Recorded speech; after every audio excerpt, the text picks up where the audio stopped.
up on a fucking sick Dubstep FM show. Thank you. Fucking appreciate you coming out. Appreciate you having me out. So a little bit, let's just kind of figure out where you came from. So musically, I know you used to be in a band. You used to do a bunch of kind of the whole rock thing. Oh yeah. So can you just give us a little bit of background? Where you from? LA, South Bay? I'm from South Bay, Southern California, 310. I was in a rock band for 7 years called Pistol Pistol, and in that time we had recorded like 5 or so major production videos, and we were talking. This was like 15 to 20 for me, 15 to 19 actually, and that was fun. Yeah. After that, it was kind of like, all right, bands break up, they come and go. People in bands are kind of like people in crews, and they just kind of, you know, they just whittle themselves out or whatever over time. So when that had happened, it came to a point where I didn't know what to do, and I had a computer and I had access to cracked versions of Logic and shit, and I was just like, all right, well, I'm just gonna start recording stuff and trying to make my own music. And Sweet. During that time, I had gotten really into jungle. Like probably when I was 16, I went to my first like massive and was like, oh fuck yeah, drum and bass, you know what I mean? And just got really into it and started trying to make jungle, and then dubstep had come out around that same time. It was like I heard about it like 2005, 2006. Right. So you said you started doing production. What's your current setup right now for production? What software, what hardware are you using? Can't tell you the software that I'm using. Hardware, like I have a Roland V-Synth that I like a lot. You know, I can resample the shit out of it and kind of just use it to formulate the sounds and sculpt the effects that I really need. And then on top of that, just basic native instruments, VSTs and shit like that, and Moog and stuff like that. All right. A lot of guitars. I use a lot of guitars. Yeah, so yeah, as far as the guitars are, I mean, I've noticed you use a lot of guitars, a lot of that kind of, it still has that kind of rock feel. Yeah. So how would you describe your sound in particular? It's different. I'm pretty diverse. Like I can go really, really hard, and I can go really low bass purpley. The style that I particularly enjoy to make is what people will call purple, or I like to call it next level space shit. It's just like next level space shit. Yeah. All right, I can dig that. It's just, you know, it's kind of like a lot of arpeggiations and solid bass lines as opposed to crazy wobbles, and more controlled music theory. Shit that makes sense, really melodic dubstep, you know. I like keeping that basic ideas of circle of fifths and, you know, pentatonic scales, making sense in my music, and not necessarily just having one key and just automating the fuck out of it and making it sound just like machines. Alright, cool, I can dig that. Yeah. So I know you're from South Bay. I mean, you grew up there. Yeah. From when you got started with dubstep to where dubstep is now, especially in LA, how do you kind of see the whole scene? How has it developed, and how do you kind of see yourself fitting into that whole scene the way it is now? When I started in the scene, it was a little different. Now there's a lot more crews coming up, and there's a lot more people throwing events. It's a lot different now than it was. I'm not saying I joined the scene too long ago or started doing this too long ago. My first big party was Summer of Bass or whatever, like last year. Rizzo crew? Birthday, yeah. Big up. So, since then, nothing's really changed too much other than certain, you know, like I said, certain things coming up.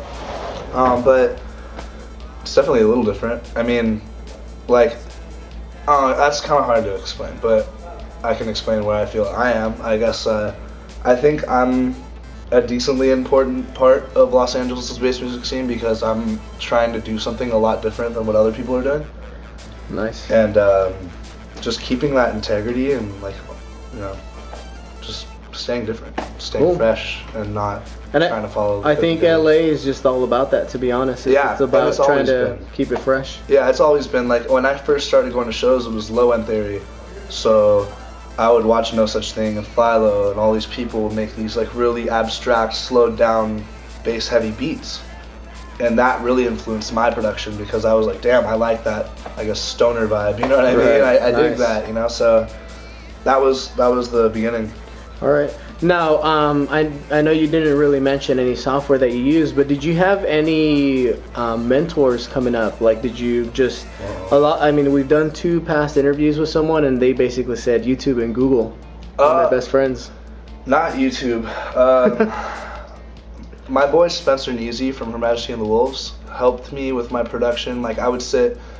So after I quit my band, I was doing a solo project, so we'd go to like Paramount Studios or wherever, and I'd be sitting in the room cutting guitars and vocals and stuff, and then while I wasn't working, I'd sit behind him and watch him run a Pro Tools rig, and you know, just kind of every time I was in the studio, I'd just watch. So when I actually got behind a computer myself, it was like, oh, this is what he was doing. He was putting compression here. This is how you split this. This is okay, and it just kind of came.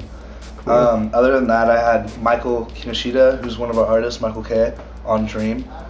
He's like a really good house producer and DJ, and he was the one who kind of taught me how to beat match on CDJs and like taught me how to, you know, formulate, I guess, with proper compression, EQing and stuff like that. Awesome. And then more recently, Direct Feed has been helping me with like my mastering techniques and stuff like that, and he does all the mastering for Subchamber. So nice. Yeah, I mean those dudes definitely helped out a lot. And my old manager Byron Atienza, he was the shit. Cool. He helped out a lot too. So, just kind of bouncing off of that, are there any producers right now that you kind of have your eye on that you're like, wow, they're really pushing a particular sound that's impressing you or influencing you in making music? Swindle trips me the fuck out. You can watch videos of him making his beats online, and he's so good at piano. Like, all of that stuff is just straight musicianship, you know?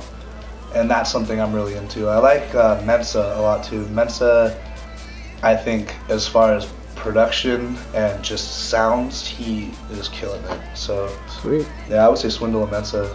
Silky's really dope too. So just kind of jumping off of that, where do you see the future of dubstep going? Just based off of your experiences and what maybe you want to see come from dubstep. Where I see dubstep going as an overall scene is way more differentiation between your kicks on the 1 and your snares on the 1-3. I think it's going to be a lot more 4 on the floor, which I'm really into. That bassline stuff I was showing you earlier, stuff like that. A lot of people think Moomba, but I don't know how far that's going to go. All right. You know? Cool. Now you're going to put 2 exclusive tracks on BwompBeats.com. Yep. Just give us a little bit of information on both of those, and maybe you know, your website to get more information on you. Yeah, the 2 beats that I put together for Bwomp Beats are a track called Chasing the Sun and a track called On My Way, and they're both full vocal production tracks that I pretty much had vocals for from my old project, and I put the instrumentals and some guitars on and built beats around them.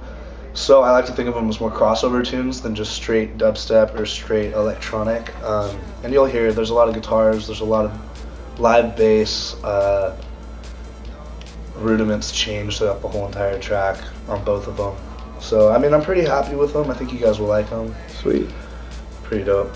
Awesome. So what are some websites? Where can we find you? TheDreamBrigade.com is the site for the label that Ryan Weathers and I just started, and SoundCloud.com/Ashtrobot is where you can get all my music, and then Facebook, Ashtrobot. If you just Google Ashtrobot, I know that sounds super condescending, but if you Google that shit, you'll be able to find all the links. And sweet.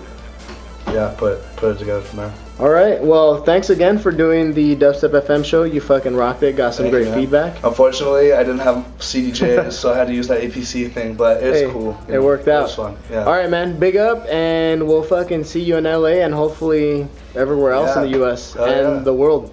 Yeah. All right. Big up. Peace. Thank you, man.